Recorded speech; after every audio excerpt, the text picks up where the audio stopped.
I wanted to ask you, what was the health of the team coming out of yesterday? And once again, you had two different views of how the taking care of the football. You guys had some very important takeaways from Miami, but you also turned the ball over. Can you just talk about that and most importantly, the health of the team, in particularly Dane Jackson? Yeah, I'll give you. You kind of broke up there. I don't know if you have AirPods. I saw AirPods thing show up on the screen here, but I'll answer you on Dane. Dane has a knee and is day to day. We'll see where it goes this week. And the other thing, taking care of the football you mentioned, right? Right. Critical piece. I mean, we did everything we could in some ways to hand that game over. We were up 17-3, and we got to do a better job with that. And I trust our players that they'll get that done moving forward here. All right. Good luck to you this week, Coach. All right. Thank you. John, just to follow on that a little bit, in terms of some of the reasons why those turnovers happened. I mean, generally speaking, was it something they were doing that you didn't expect necessarily from a defensive standpoint, or is it just fundamental and ball security type stuff that we've talked about before? Yeah, well, I think in yesterday's game, we throw the one down the field to John. I thought we could have made a better decision there, and then I'm sure Josh would agree, and I think he's already agreed to that. And then the one on Cole, just coming back to the ball a little bit more with extension with our hands, and give them some credit too. Their DB was driving on the ball pretty hard there. So those two, and then the obviously the one in the pocket with Josh on the after half play there, they made a good call on the pressure, and we got to play with better ball security. And just one follow from me, the chance that Micah Hyde sees action in this game. Yeah, he's not going to see action in this game. Okay, thank you, Sean. Sure. Coach, good afternoon. Mookie Hawkins, Workforce Sports 1080. How you doing, man? Good, Mookie. How are you? It is Victory Monday for, I'm losing count here. It's the 8th straight, but it's a new season. So, one is the number. But Josh was sacked 7 times yesterday, and it was under pressure a lot. How are you going to relieve that pressure when he's sitting in the pocket? And is it him not having the time, or is it the plays just not developing quick enough in your eyes at times? I just think it's never one area, Mookie. I think it's something we'll look at this week and try and grow from and evolve as an offense a little bit as far as that goes. You're always trying to adjust, whether it's defensively, offensively, or special teams. And I'm confident in our offensive staff. And it's never just one player or one play. It's usually a combination of things. So we got to do a better job overall to make sure that doesn't happen going forward. Yes, sir. And speaking of that involvement, how has Kyer evolved from a technical standpoint? And does his play earn him some snaps versus the Bengals on Sunday? Yeah, we'll see on that. I was very pleased with his play yesterday. He played well in the run game and the pass game, and had the production on the ball that he had. And I thought 2 plays that stood out the most were his interception and then the 4th down at the end of the game there. The contested ball. So, he prepared himself and he played like it. Absolutely, Coach. Big game this week. You faced the Bengals since the tough ordeal Monday night. How important is it not to how do you prepare your team not to let the emotions of this week override the task at hand? Well, we've been here before, and that's we've got good experience in the divisional round. We're grateful for that, and again, this is the next step. So it's the next game on our radar, and we've got to prepare accordingly. Thank you, Coach. Have a great week of practice. All right. Thanks, buddy. Hey, Sean. I know with Josh, you already talked about some of those turnovers specifically, but just like as a whole, when you rewatched yesterday, what did you make of his game? Yeah, I thought he got off to a really good start. Was in a rhythm, and we were productive with the drives, other than that first drive that stalled out a little bit there at the plus top of field goal range, plus 30 something, 32, 33.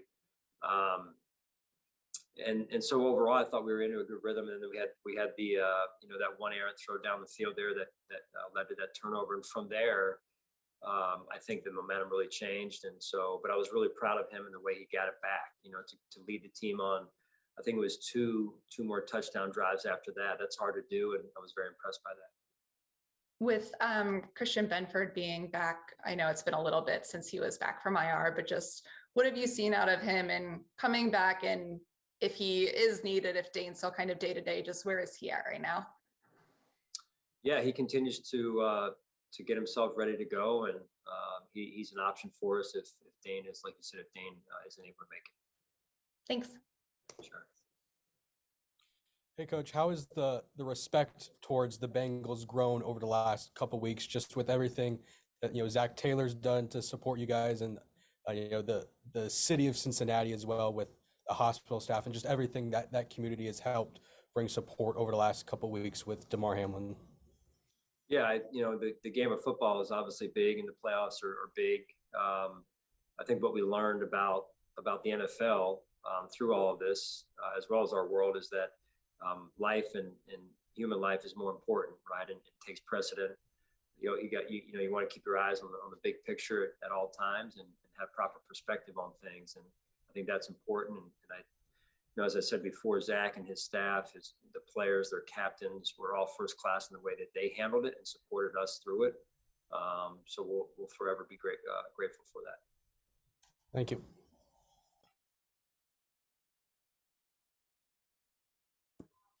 Good afternoon, Head Coach Sean McDermott, George Radney, Challenger Community News. How you doing this afternoon?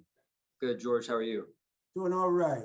One question for you. Has Josh Allen ever tried out those gloves that some of the quarterbacks use, and definitely the wide receivers use, that seem to have a little more, maybe not stickum, may not be the best word for it, but it has a little sticky, some type of substance that gives a better grip to the ball? Has he tried any of those out yet? Yeah, I don't know. I'll have to ask him when I see him tomorrow, George. I'll ask him. I'll tell him you were asking about it. So I'll follow up with him and let him see what he says about those sticky gloves that you bring up. I remember Lester Hayes maybe used some of that back in the day in the Super Bowl when the Raiders were playing the Eagles, I think, back in the day, right?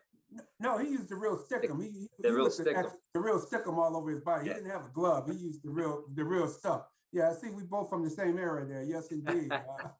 Yes, indeed. But it seems like some quarterbacks like using the gloves. I know Teddy Bridgewater and some of the other quarterbacks in the league seem to use it, and others seem like they just don't like it and prefer to go natural with it. Yeah, like you said, I think it's personal preference really more than anything. All right, thank you, and good luck this coming Sunday. Okay, thank you. Hey, Sean, I had one more actually. Dean Marlowe, when we were talking to him after the game yesterday, had just a candidly funny anecdote of he said he was in the wrong place for his interception, but then everyone afterwards was like, oh, well, obviously you're living right if that's what's going to happen if you're in the wrong place and get a pick. I was wondering, just what did you see on that play first, and then what has Dean done over this stretch? Yeah, he's done a nice job, making that play, and then just again the way he's handled himself through the course of coming here, not playing initially, and then getting his chance. And I think he stayed grounded and level-headed, which is what we'd expect of Dean, and he's done a great job, and that's why he's in the position he's in, and the position he was in yesterday. Does it help a player to then have a moment like that when, like you said, there was a lot of layers to why he was getting back here, what's happened lately, just a lot going on for him, to then have a big play? What can that do for a guy? Yeah, confidence, I think, to some extent, and just give when you work hard and you put yourself in position, I think you want to kind of reap the benefits of your hard work and everything, and I think that's a good payoff for him. Hey, Sean, Josh Reed here. Thanks for taking a little time this afternoon. I appreciate it. I know it was only a couple of plays, handful of plays that actually happened in Cincinnati. Is there anything that you can learn from those plays, even though it was just a small chunk? Hard to say. I mean, it's such a small sample, Josh, overall, that you average about, I don't know, between 60 and 70 plays a game. Normally there was, I don't know, we counted, was it 8 or 9 on defense and a few less on offense. So roughly, probably not much overall. But you go back to the drawing board more than anything. Okay. Thanks, Sean. Appreciate that. Yep, sure. Hey Sean, quick question. Is Jameson a possibility for this week? I don't know yet. We'll see. I know about Mike. I don't know an update on Jameson yet. And then I was curious, with requests coming in for assistants and coordinators for interviews during this time. I know this is not the first time you've had that. Are you kind of handling it in a similar way, where allowing those guys to do that this week, or allowing what are those conversations like? Well, we go by the rules that the NFL puts forth in terms of what we can and can't do and what they can and can't do. More than anything, our focus is on the Bengals in this game this week. Thanks. That's all for today. Thanks, Coach. All right. Thanks, guys.